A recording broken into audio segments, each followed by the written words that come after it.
Tomb coming out literally tomorrow. I thought today would be an amazing day to see your bold opinions, your bold predictions for this brand new map that's coming out. So I asked you guys on Twitter for your bold predictions and your everything you have to say about the Tomb and just season 2 as a whole. And well, you guys did not disappoint. So if you guys like to see more content like this, make sure to leave a like, hit that subscribe button if you guys haven't already, and let's get started with it.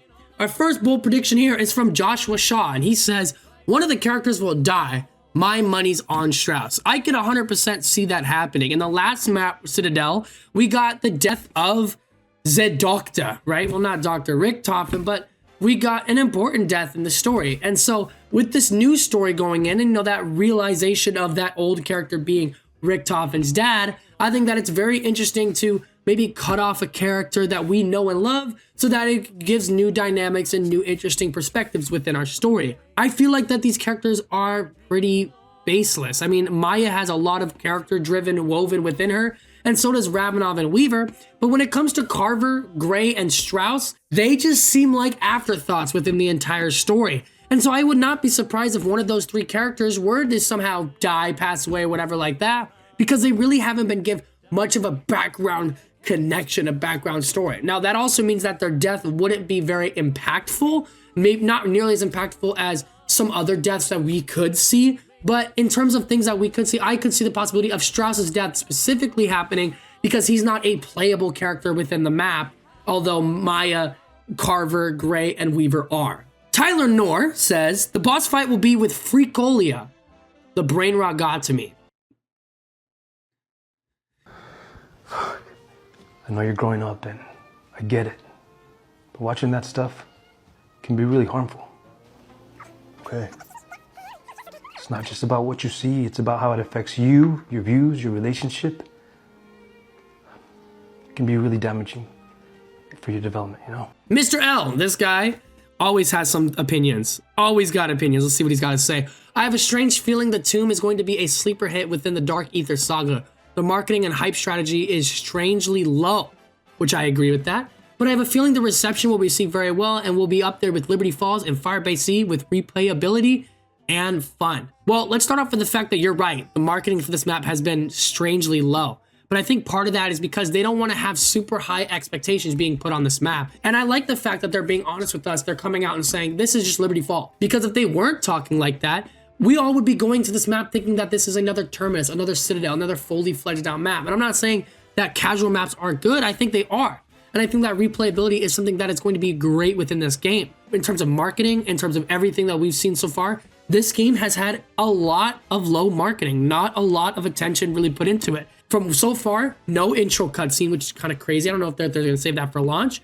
But my guess is they're not going to be an intro cutscene at all. The storyline for this map is hinted at the end of Citadel, but they've given us no sort of, which we've seen before, deep dive first looks within the maps. Instead, they gave us a nice trailer, a couple images, and a blog post. So I think it's nice what we've gotten so far, and I think that replayability will be there.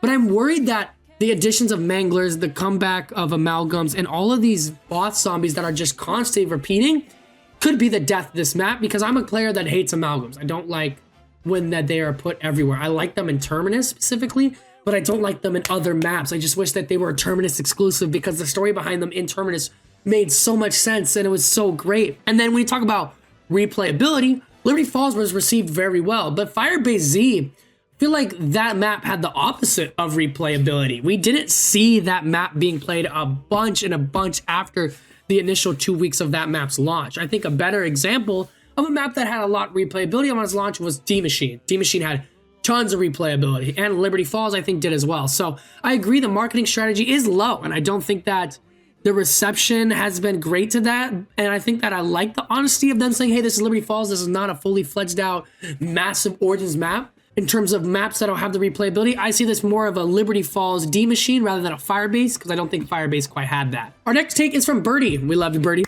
All 4 stabs are on the map. I gotta disagree with this. I feel like if they're all 4 stabs are on the map, they would have marketed it. I don't think that they're gonna hold and hide other stabs being on the game for this map. I think the ice stab is on the map. We already seen that in the trailer. But in terms of other stabs being on the map, I just don't see it. I wish you were right. I wish there were other stabs. It would make this map have so much replayability. And in the last map, we did have 4 different elemental wonder weapons, and they all 4 were fun to use, even though they were very simplistic to get. I think the ice staff in this map, I think that's going to be very simplistic to get as well.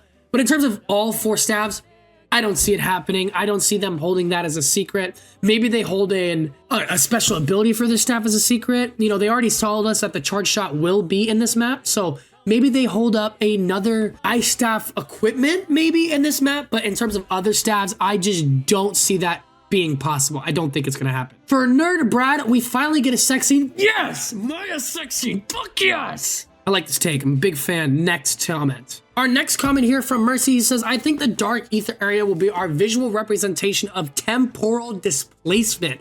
This is very storyline threaded, so I'll explain that in a second. I believe that area is on the top of Ord's dig site, but in the dark ether universe, based on a layout, inspiration, pack-a-punch, and is a direct portal to Origins. Explain how chaos is connected. He's thinking that this sort of dig site is going to be exactly where Origins is, right? In that area in France, but just a dark ether equivalent. And those portals that are underneath the map are going to be how they connect this dark ether universe to not just the ether universe, but as he says, to the chaos story as well. Well, the Sentinel artifact is a big piece of this map. We already know this because we used the medallion from Citadel to open the portal in the first place, as seen in the trailer. And in the trailer and the description, it says, find the Sentinel artifact. So we already know that it's going to be a big place within this map. We already know that this is by Origins, not just because of the staff, but Origins is placed in France, and this map is also placed in France because it's right next to Citadel, which is also in France as well. So we're getting a very trifecta of French things happening here.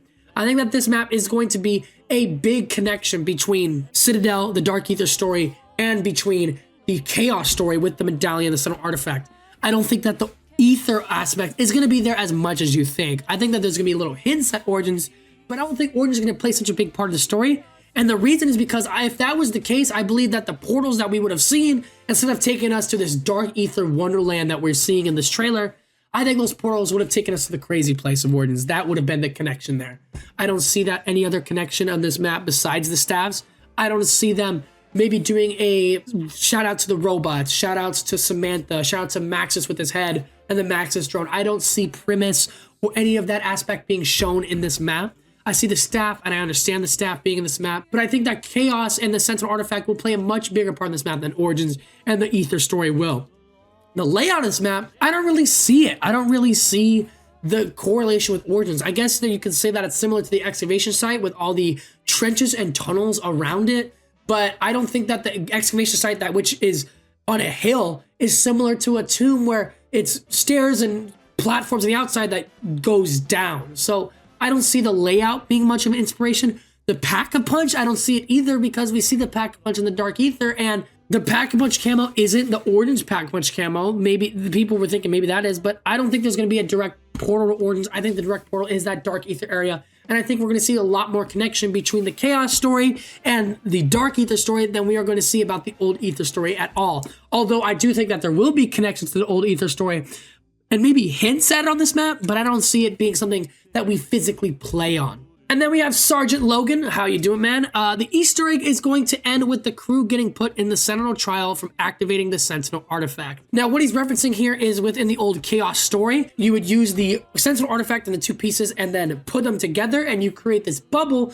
where you start this trial. Everyone outside of the bubble turns into zombies. Everyone inside the bubble is protected, and they have to survive themselves around it. It's how you kind of started it was like the power switch kind of all the Chaos maps in Black Ops 4. You'd go get the Sentinel artifact, right? And I could see that being a possibility in this map, them starting the trial, but I don't think that they'll do it here. I think it'll be sort of in a controlled space, and if they do start the trial, I think it'll be in the Dark Ether. I don't think it'll be in the overworld. And the reason is because if they start a trial at the end of the Easter egg, then where are they going to go with the next map? What's the next location? They need to somehow lead into a new spot. And I don't see that being this map. I think this map is going to be where they grab the Sentinel artifact, and then I think it's possible that we have some sort of turn, some sort of betrayal where someone does the Sentinel artifact in a whole different place.